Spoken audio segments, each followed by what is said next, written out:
नमस्कार, आप देख रहे हैं समाचार विश्लेषण को। मैं आज आपको बताऊंगा कि बांग्लादेश में जो किस प्रकार के माहौल है। बांग्लादेश में एक बार फिर से वहां पर जो है हिंदुओं पर, अल्पसंख्यकों पर हमला किए जा रहे हैं और वहां पर एक चिन्मय दास जो ब्रह्मचारी हैं और वे जो हैं इस्कॉन के वहां पर जो है जो संरक्षक हैं वहां पर उन्हें जो है सो पकड़ लिया गया है। आप इसी विषय में मैं बताऊंगा। आप हमारे चैनल समाचार विश्लेषण साइट को यदि अब तक सब्सक्राइब नहीं किए होंगे तो सब्सक्राइब करें, लाइक और शेयर करें। तो चिन्मय दास को वहाँ पर बांग्लादेश में जो है वहाँ पर ढाका से उन्हें पकड़ लिया गया है और बहुत सारे लोगों के बीच में से उन्हें पकड़ा गया है। वहाँ पर जो है सो लगभग 50 से ज़्यादा जो हिंदू हैं, अल्पसंख्यक हैं, उन्हें उनका प्रोटेक्शन कर रहे थे, बचा रहे थे, लेकिन बचा नहीं पाए और उन्हें वहाँ के जासूसों की टीम ने उन्हें पकड़ लिया है। और पकड़ने के बाद उन पर ऐसी कार्रवाई की जा रही है कि जो कल जो निर्णय दिया गया है उसमें उन्हें टेररिस्ट घोषित किया गया है और देश के लिए खतरा बताया गया है। इसी प्रकार के उन पर जो है सो आरोप लगाए गए हैं। यह हिंदू पक्षकारों के लिए बिल्कुल ही सही नहीं है और भारत में इस पर जो है अभी तक कुछ, पश्चिम बंगाल में तो कुछ जुलूस आदि निकले हैं, लेकिन देश में अभी तक इसका विरोध नहीं हो रहा है। और इस्कॉन की जो संस्था है वह उनके लगभग पूरे विश्व में जो है 60 देशों में फैली हुई संस्था है और लगभग जो है 1650 उसके मंदिर हैं और उन मंदिरों में कहा जाता है कि इस्कॉन के मंदिर के द्वारा से लगभग जो है 50 हजार लोगों को लगभग वहाँ पर बराबर से भोजन आदि, भंडारा आदि के रूप में करवाया जाता है। लेकिन ऐसा यह नवाकुल देश है बांग्लादेश, जहाँ के जो अभी के जो राष्ट्रपति जो आए हैं वह ऐसे चोर किस्म के हैं कि जो वहाँ पर जो हिंदुओं से जो उनका जो भलाई हुआ है उसे वह भूल गए हैं और हिंदुओं पर अत्याचार करने के लिए लोगों को उकसा रहे हैं।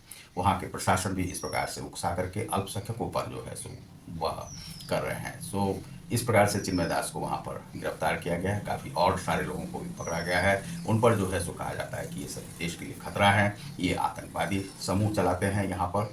जबकि अब जो है वहाँ पर वे सभी अल्पसंख्यक हैं। अब वहाँ पर अपने लिए इन्होंने जो है 7 मांग रखी थी। 7 मांगों को मानना जो कि भारत में है, अल्पसंख्यक आयोग का गठन वहाँ पर किया जाए जिससे कि अल्पसंख्यकों के हितों की रक्षा हो, यह मांग कहीं से भी गलत नहीं है। अब इसके लिए आप यदि उन्हें आप आतंकवादी घोषित करते हैं तो आपका देश का जो आपकी देश की जो सोच है उसका पता चलता है। आपके जो प्रशासनिक पदाधिकारी हैं, आपके जो राष्ट्रीय अध्यक्ष हैं, आपके जो राष्ट्राध्यक्ष हैं, उनकी सोच का पता चलता है। यानी कि आपके पास देश चलाने का कोई सोच नहीं है। वहाँ पर वैमनस्य और उस देश को आप अफगानिस्तान के तौर पर ही बनाना चाहते हैं, गाजा ही बनाना चाहते हैं। यदि आपका इसी में आपको हित लगता है तो आप ऐसा कर सकते हैं। अल्पसंख्यकों की हित की रक्षा आप नहीं कर सकते हैं तो आप पर जो है सो हमला कहीं से भी होगा। तो भारत आपको प्रोटेक्शन, यदि भारत आपको एक बार सुरक्षित रख सकता है तो भारत आपको असुरक्षित भी कर सकता है। यदि आपने अल्पसंख्यकों की के हित की रक्षा नहीं की तो आपका एक बार तो आपका देश बांट करके आपको दिया गया, लेकिन आप चलाने के लायक नहीं है तो आपके इस देश को कई टुकड़ों में बांटा जाएगा। आप भले ही आतंक से इस लड़ाई को लड़ना चाह रहे होंगे लेकिन आपका देश चल नहीं पाएगा। भारत में सभी लोग इसके खिलाफ में जरूर ही आंदोलन करें। यह आपके जो यहाँ के हिंदुत्व हैं, क्योंकि हिंदुत्व जो है उस विचारधारा के होते हैं जो कि शांति प्रिय होते हैं, देश में जहाँ कहीं भी हैं वह शांति के साथ रहते हैं। तो बांग्लादेश में इस प्रकार से हिंदुओं की स्थिति काफ़ी नाजुक होते जा रही है। अब फिर से कट्टरपंथी जो हैं एक बार और हमला करने जा रहे हैं जिसमें कि आगजनी वगैरह वे सभी प्रचार करते हैं जुलूस के साथ कि वहाँ पर हिंदुओं को मारो। इस प्रकार से वहाँ पर हो रहा है। तो आप देख रहे हैं समाचार विश्लेषक को, मैं हूँ रतिकांत सोन। बहुत बहुत धन्यवाद, नमस्कार।